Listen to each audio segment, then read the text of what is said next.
Supreme court of Pakistan نے اسلام آباد high court کے ججز کے خط کے اوپر بالآخر سو موٹو نوٹس لے لیا۔ جو خبر آپ نے اس وقت دیکھ لی ہوگی اس کے مطابق چیف جسٹس قاضی فائز عیسیٰ، جسٹس سید منصور علی شاہ، جسٹس یحییٰ آفریدی، جسٹس جمال خان مندوخیل، جسٹس عطر من اللہ، محترمہ جسٹس مسرت ہلالی صاحبہ اور جسٹس نعیم اختر افغان اب وہ بینچ بنائیں گے جس نے از خود نوٹس کے تحت اسلام آباد ہائی کورٹ کے جو ججز نے خط لکھا تھا اس کے اندر جو مندرجات ہیں اس کو ٹیک اپ کریں گے۔ اس سے پہلے آپ کو یاد ہوگا کہ جب سپریم کورٹ کی طرف سے چیف جسٹس اور ان کے سینئر ججز نے مل کے یہ فیصلہ کیا کہ پاکستان کے پرائم منسٹر سے ملاقات کے بعد ایک انکوائری کمیشن ترتیب کیا جانا ہے، تو اس کے اوپر بہت لوگوں نے پریشانی کا اظہار کیا، غصے کا اظہار کیا، اور یوں لگ رہا تھا اس وقت سے لے کر اب تک جب تک یہ خبر آئی ہے کہ کہیں پاکستان کے اندر اس ایشو کو بنیاد بنا کر چیف جسٹس قاضی فائز عیسیٰ کو، سپریم کورٹ کو ٹارگٹ کرتے ہوئے کہیں پر ایک اور وکلا تحریک کا آغاز نہ ہو جائے۔ اس تحریک سے بالکل مختلف ہوگی جس تحریک کا حوالہ بنتا ہے، لیکن کہا یہ جا رہا ہے کہ اس تحریک کے اندر جان اس وجہ سے پڑ سکتی ہے کہ اس کے اندر سیاسی طور پر بہت سارے لوگ ملوث ہیں۔ اب وہ تمام ایشو جو ہے وہ تو ہو گیا فارغ، جو بڑی بڑی تقریریں کی جا رہی تھیں اور دھمکیاں دی جا رہی تھیں اور کہا جا رہا تھا کہ آپ نے کیا کام کیا، ایگزیکٹو کے ساتھ بیٹھ کر آپ نے انکوائری کمیشن بنا دیا، اور ہم نے تو حکومت وقت کو مورد الزام ٹھہرایا تھا، اس کے تحت انٹیلیجنس ایجنسیز کام کرتی ہیں، آپ نے اسی حکومت وقت کے ساتھ بیٹھ کر ایک کمیشن بنا دیا وغیرہ وغیرہ، پوری کیمپین ہوئی ہے۔ پھر ایک 300 کے قریب جو وکلاء ہیں مختلف پاکستان کے شہروں میں سے، انہوں نے ایک خط تحریر کیا، سول سوسائٹی کے ممبران نے اس کے اوپر دستخط بھی کیے اور کہا کہ جی آپ کو ہر حال میں سو موٹو لینا ہے۔ بارز کی طرف سے انڈورسمنٹ تو آئی انکوائری کمیشن کی، لیکن انکوائری کمیشن کو وہ پذیرائی نہیں ملی قانونی اور آئینی حلقوں کے اندر جس کی توقع کی جا رہی تھی۔ لیکن یاد رہے کہ سو موٹو ایکشن لینے کا مقصد یہ نہیں ہے کہ inquiry commission null and void ہو گیا۔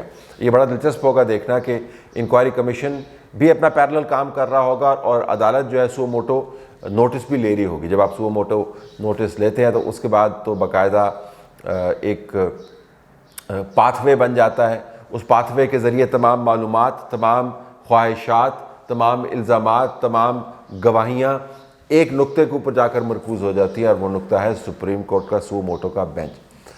یہ بڑا دلچسپ ہوگا کہ اب جب گواہیاں اور معلومات کی فراہمی ہوگی، جب اس کے اوپر کیس کی پروسیڈنگز ہوں گی، تو کون کون سے لوگ جو ہیں وہ پوڈیم پر کھڑے ہوں گے، جج صاحبان کے سامنے آ کر پیش ہوں گے، کون سی پٹیشنز جو ہیں ان کو اس سو موٹو نوٹس کے تحت جو کارروائی ہوگی اس کا حصہ بنایا جائے گا، کون کون سے جج صاحبان کو بلا کے گواہیاں طلب کی جائیں گی، کیسے شواہد اکٹھے کیے جائیں گے۔ ایک خیال یہ ہے کہ جو انکوائری کمیشن ہے اس کی تحقیقات کو بھی اس سو موٹو کے دائرے میں لایا جائے گا، یعنی جو وہ تحقیقات کریں ان سے جو مواد ملے وہ سو موٹو کی پروسیڈنگز کا حصہ بنا لیں۔ تو ایک طرح سے آپ یہ کہہ سکتے ہیں کہ سپریم کورٹ نے دوسرا دروازہ بھی کھول دیا ہے۔ ایک اور دروازہ جس کو بار بار کھٹکھٹایا جا رہا ہے وہ سپریم جوڈیشل کاؤنسل کا ہے۔ وہ باڈی ہے، وہ ججز کو نکالنے کے لیے یا ان کے خلاف جو ریفرنسز کو ڈسپوز آف کرنے کے لیے وہ کریٹ کی گئی ہے۔ جو وکلاء ہیں ان کے بعض حصوں میں سے، تمام وکلاء نہیں، بعض حصوں میں سے یہ بھی آواز اٹھائی جا رہی ہے کہ سپریم جوڈیشل کاؤنسل کو بھی ایکٹیویٹ کیا جائے۔ تو اگر اس سٹیم کو، اس غصے کو، اس خدشے کو اور اس سیاست کو، یہ 4-5 چیزیں اکٹھی ہوئی ہیں، اس کو آپ نے بالکل ہی اس کی سٹیم نکالنی ہے تو سپریم جوڈیشل کاؤنسل کو بھی آپ ایکٹیویٹ کر سکتے ہیں۔ تو وہ آپشن آلریڈی موجودہ کرتے، اس طرف فی الحال کوئی ڈرفٹ ہوتی ہوئی آپ کو چیزیں نظر نہیں آتے۔ تو جو سو موٹو نوٹس ہے اس کے نیچے انٹیلیجنس ایجنسیز کی جو انٹرفیئرنس ہے، جس کو 6 جج صاحبان نے اپنے خط کے مندرجات کا حصہ بنایا، اس کا نوٹس لیا جائے گا۔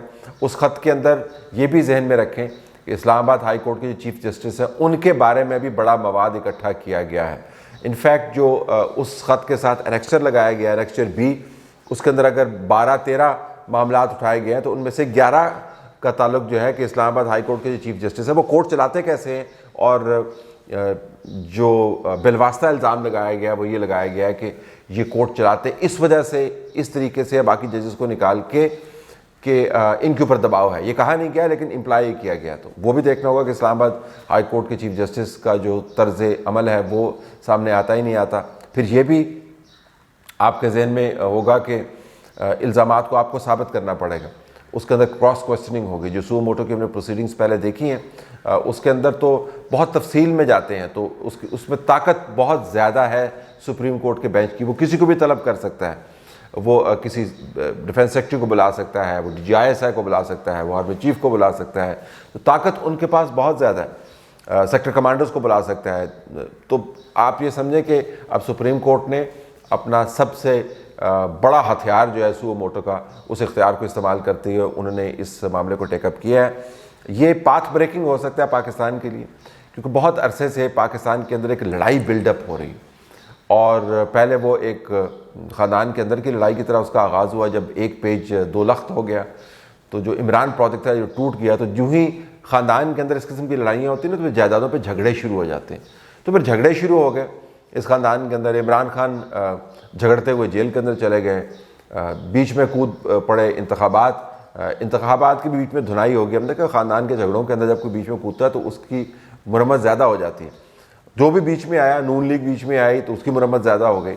اور دوسری طرف جو ہے وہ اسٹیبلشمنٹ ہے جس نے عمران خان کو گود لیا تھا اور اس کو پروان چڑھایا, پھر اس کو لانچ کیا. پھر وہ جو بڑا ہو گیا تو اس نے آنکھیں دکھانی شروع کر دیں اور اس کے بعد ان کے آپس میں لڑائی ہو گئی. تو اب بیچ میں عدالت بھی پھنس گئی ہے.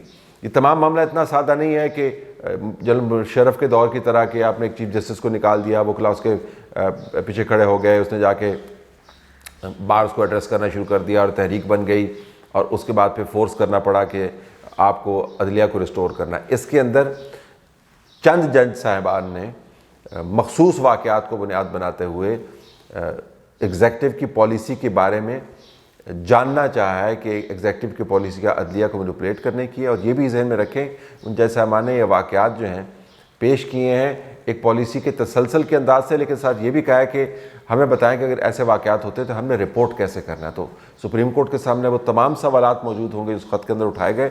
یہ پاتھ بریکنگ اس طریقے سے ہو سکتا ہے کہ اس معاملے کو, اس لڑائی کو آپ نے کسی جگہ پر لے کے جانا ہے. اس نے پاکستان کے اندر کے حالات کا بیڑا غرق کر دیا ہے. اگر انٹیلیجنس ایجنسیز اس میں ملوث پائی جاتی ہیں تو ان کو لگام ڈالنے کی ضرورت ہے, اور جو لوگ یہ کام کر رہے ہیں ان کو سزا دینے کی ضرورت ہے. اگر جج صاحبان سیاست کھیل رہے ہیں اور وہ کہتے ہیں پنجابی میں کہتے ہیں لکن میٹی کھیل رہے ہیں, تو پھر یعنی کہتے کچھ ہے کرتے کچھ ہے, تو ان کا بھی تدارک ہونا چاہیے کہ کب تک عدالت کے اندر سے آپ سیاست کو گھماتے رہیں گے. عدالتوں کے ذریعے آپ سیاست کی تطہیر نہیں کر سکتے, عدالتوں کے ذریعے آپ قانون کو انفورس کر سکتے ہیں. تو جو سو موٹو نوٹس ہے یہ پاتھ بریکنگ ہوگا. اس معاملے کا کسی نہ کسی طریقے سے تصفیہ ہونا ضروری تھا. بہت اچھا ہوا کہ سو موٹو لے لیا. اس کے بعد دیکھتے ہیں کہ یہ اونٹ کس کروٹ بیٹھتا ہے.